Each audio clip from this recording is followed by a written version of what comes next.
Always a pleasure to talk to Josh Barnett. He has been patient, and there he is. I believe that's him. It looks like the ghost of Josh Barnett. I think that's sort of. I've had it's like those old movies from the 70s and 80s. They covered Vaseline on the lens to give me that spotlight look. Great example of that is a film by Rothwell Loss called Conquest. Wait a second, Josh. Time out. I don't know if you can see me. Time out. I can't understand a word you're saying. I don't think the connection is great. So let us just call you on the phone. As much as I'd love to see you, I'd prefer to hear you. So can we call you quickly on the phone? Yeah, please. Okay, let's call Josh on the phone because I don't know. I don't know how we thought that was acceptable connection. It appears as though he's at a gym, so sometimes the Wi-Fi isn't great. But we'll get in touch with Josh Barnett. He returns to action in early September. He is fighting Andrei Arlovski in a fight that I feel like we've been sort of dreaming about for a long time. Josh Barnett was in Pride. Arlovski was doing his thing in the UFC. Even before, they were kind of in the UFC at the same time, and Josh left. Is he there? Josh, are you there? I'm here. All right, that's much better. What were you saying there? I couldn't understand. Well, I was saying that I was doing the old technique of putting Vaseline on the lens like they used to do in the 70s and 80s. Yes. Classic example of that would be Lucio Fulci's fantasy magnum opus named Conquest. It's right up there with all the kind of movies that make you go, what the... It's really a piece of cinema treasure. Well, that's a great segue because last week was a big week for you. You had a movie that came out, right? Never Back Down. Yes, Never Back Down, No Surrender. Oh, jinx. Sorry. You owe me a Pepsi. Yeah, with myself, Michael Jai White, Isai Morales, the fight professor, Stephen Quadros. Oh. We flew down to Thailand, shot that thing initial over 18 days, and now it's out there for the world to see. No hiding my acting ability or lack thereof now. Was this the biggest role that you've ever had in a film? It was. I was the co-star. I had a decent amount of heavy lifting in terms of dialogue in this one. And to be honest, I was looking forward to the challenge, but also the opportunity to try and pay back of a sort to Mike, who has been a real advocate for me from the very beginning to get into acting. So, really? Yeah. How so? Well, I've known him for some time just as a friend. Okay. And fellow martial artist. And we'd chat a little bit, and he'd always bring up, when are you going to start acting? When are you going to start acting? You need to get an acting class. You need to be on screen. You need to be doing this because I really believe that you have the potential to go somewhere as an actor. And so, sure enough, I did get into acting classes, and I did start working on the craft. And then when this movie came around, he said, look, I need you for this role. This is a movie that I don't know if it can be done without you. So it was my opportunity to try and step up and be there for Mike and also take advantage of a great opportunity. Okay, so I know you're brutally honest. You have an honest take on your performances, and you're always great with that. How do you think you did? If you can be brutally honest, how do you feel like you did in your first big role? I think I did okay. But then I can, part of what shines to me and where I could be better also stems from remembering those moments, those feelings as I was on set and thinking, okay, now if I could have only been maybe coming from this position on that take, or maybe, I should have tried to use this technique to try and convey what was most important, or, I think I could have taken a different approach, and maybe that would have been better. But I think there's always going to be a level of second guessing with acting, because it's a fairly natural thing with anything we do. To always wonder if we really did get the best out of that opportunity or not. Okay, so is this the exit plan? Like, is this part of the exit plan, I should say? Are you hoping that, we can't fight forever? Are you hoping that this is what you'll do when you're done fighting? I'd like to be able to be a part of cinema. I never thought of it as an exit plan, but just more or less another opportunity in life to try and get involved in something that I've always had a very a very deep love for in terms of movies and cinema. But I don't know how far it will go. Of course, there's always the equation of how much time you spend trying to build that ability to, how much time you put into preparing for these sort of things is going to equate to how much success you're going to get out of it. So I'm not 100% actor guy yet because I still have a fight coming around the corner, September 3rd in Hamburg, Germany against Arlovski. Yep. So for right now, acting is something I'm doing in and amongst what I do as a fighter. This is the first time that I speak to you since the fight in Newark against Ben Rothwell. Considering how it went, the way it unfolded, how he beat you, mentally, what did that do for you? Because you've always been proud of the fact that you were never submitted in a fight. That's something that you're very passionate about. For it to go down like that, and I know you were confident going into that fight as well. How long did it take for you to get over it? It's terrible. Losing is terrible. And to lose by submission because of a dumb mistake on my part and a great opportunity to capitalize on Ben's part, it stinks. I really do like Ben, and he did a fantastic job, and he really earned his win there. But I held myself to a very high standard, and so it was a matter of reflecting on how it even got to that, and then just thinking, well, I can't fix what has happened, but all I can do is try to move forward and expand from that point. And this fight with Arlovski is that opportunity, and it's a fight that I've wanted for years. And it seemed to me that if I didn't get it now, this fight may never happen. So there was some talk of maybe you versus Verdum, and then you put out a Facebook thing saying you had some other plans, UFC Pride. Why is this fight? I mean, I know where you guys stood in time and where you were when you were in Pride and UFC, even when you were both in the UFC. But why does this fight, a decade later, mean so much to you? Well, I think that, one, people would still like to see two classic heavyweight champions go out there and battle it with all the experience that we have between the two of us. But also, it's Pride versus UFC. When I was in Pride, he was touted as the greatest heavyweight in the world by the UFC at the time. He was their champion. And we're over in Pride, and of course our opinion was, nah, the best guys are here. Yeah. So while that conversation doesn't necessarily exist in this immediate time frame, because there is no more Pride, and it is no longer 2006. But I still want to bring that up. I want to say, okay, come on, I'm one of the top dudes of Pride. You were the UFC champ. I was the UFC champ before you even had that opportunity. So I'd like to say, well, would you have even been champion if I was still there? I like that. That being said, as much as you like that fight, you were trying to get the Brock Lesnar fight, right? When you found out that this was happening, this is something that you've wanted this for a long time. Do you feel like you were close at all? Yes.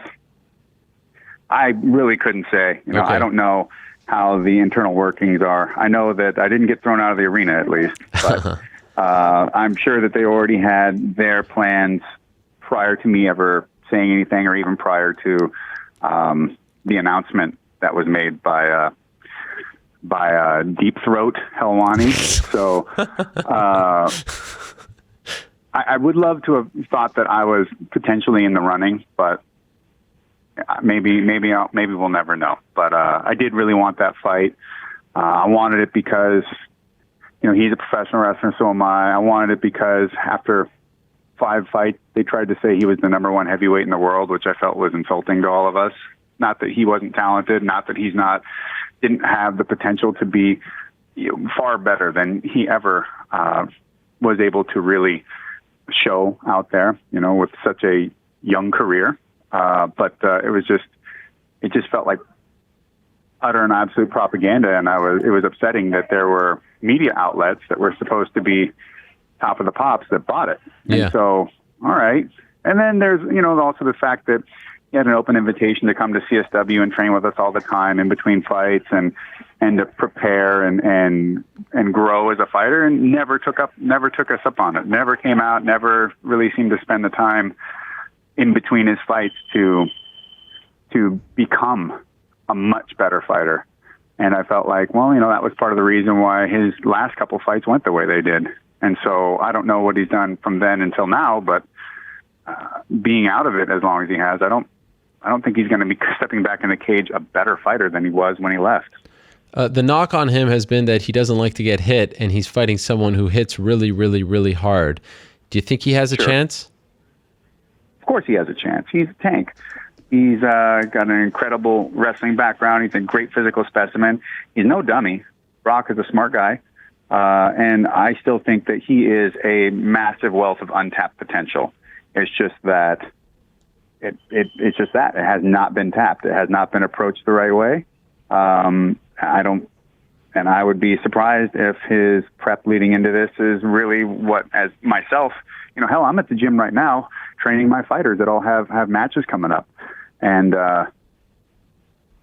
as a trainer, as someone that's trained people for world championship matches, I don't think that the right approach is being taken with him. What do you mean by that? I don't know.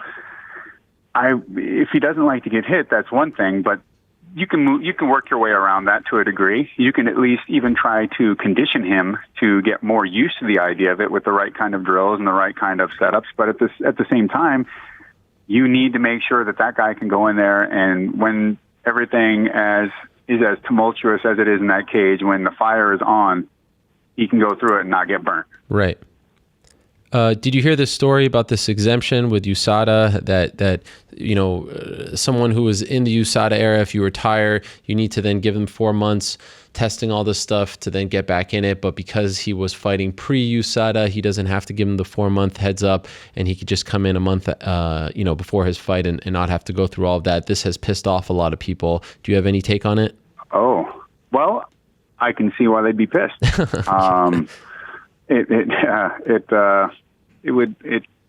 That's a very touchy subject, but yeah.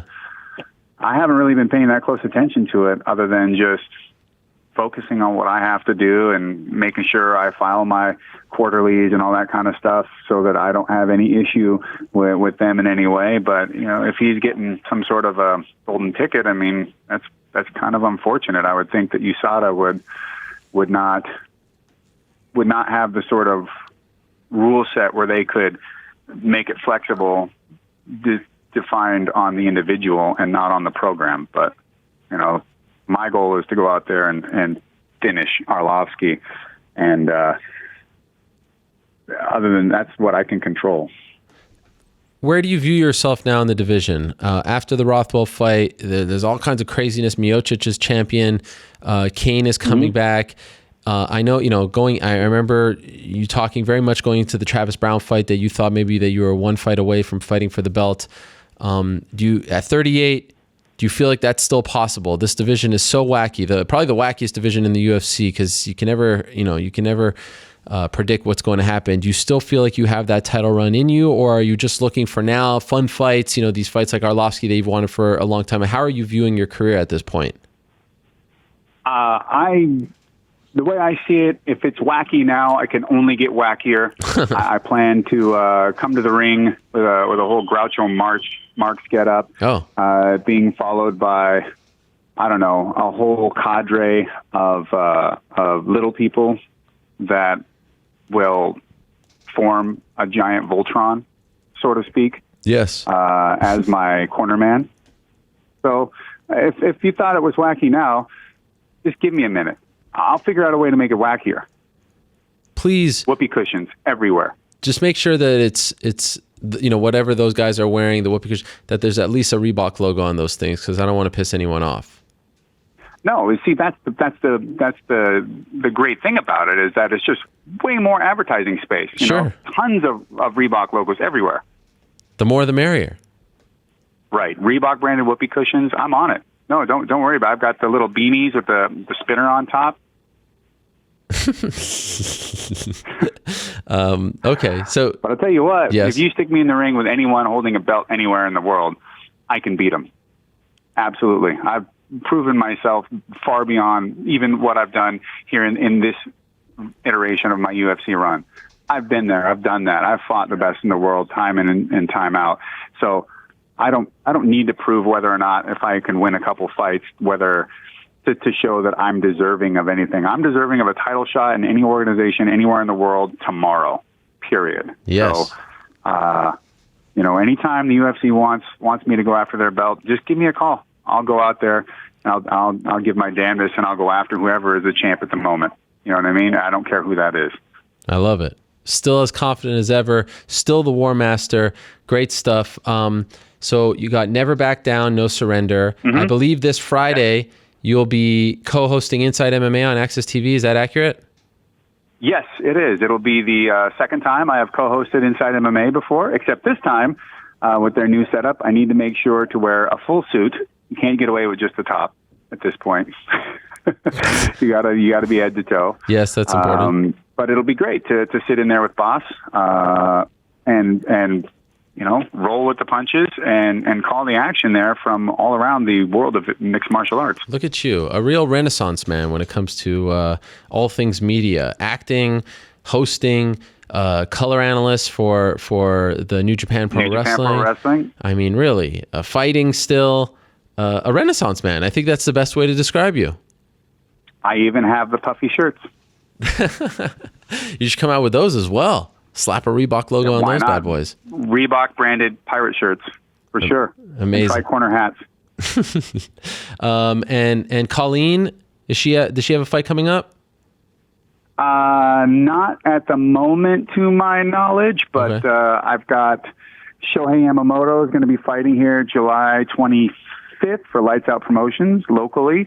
Waiting on an opportunity for Victor Henry over in Japan, in Pancrase mainly. And then we have 4 athletes going to this Frank Gotch International Catch Wrestling Tournament. It's going to be in Humboldt, Iowa on July 3rd. Shayna Baszler, Laura Anderson, Travis Newaza, and Javier Garcia. So sending a group of 4 over there to get on the mats for the art of catch as catch can wrestling. Wow. And man, possible fight for Jessamine Duke maybe. We got a lot of stuff going on. People are being active and they're in the gym and they're making the most of it.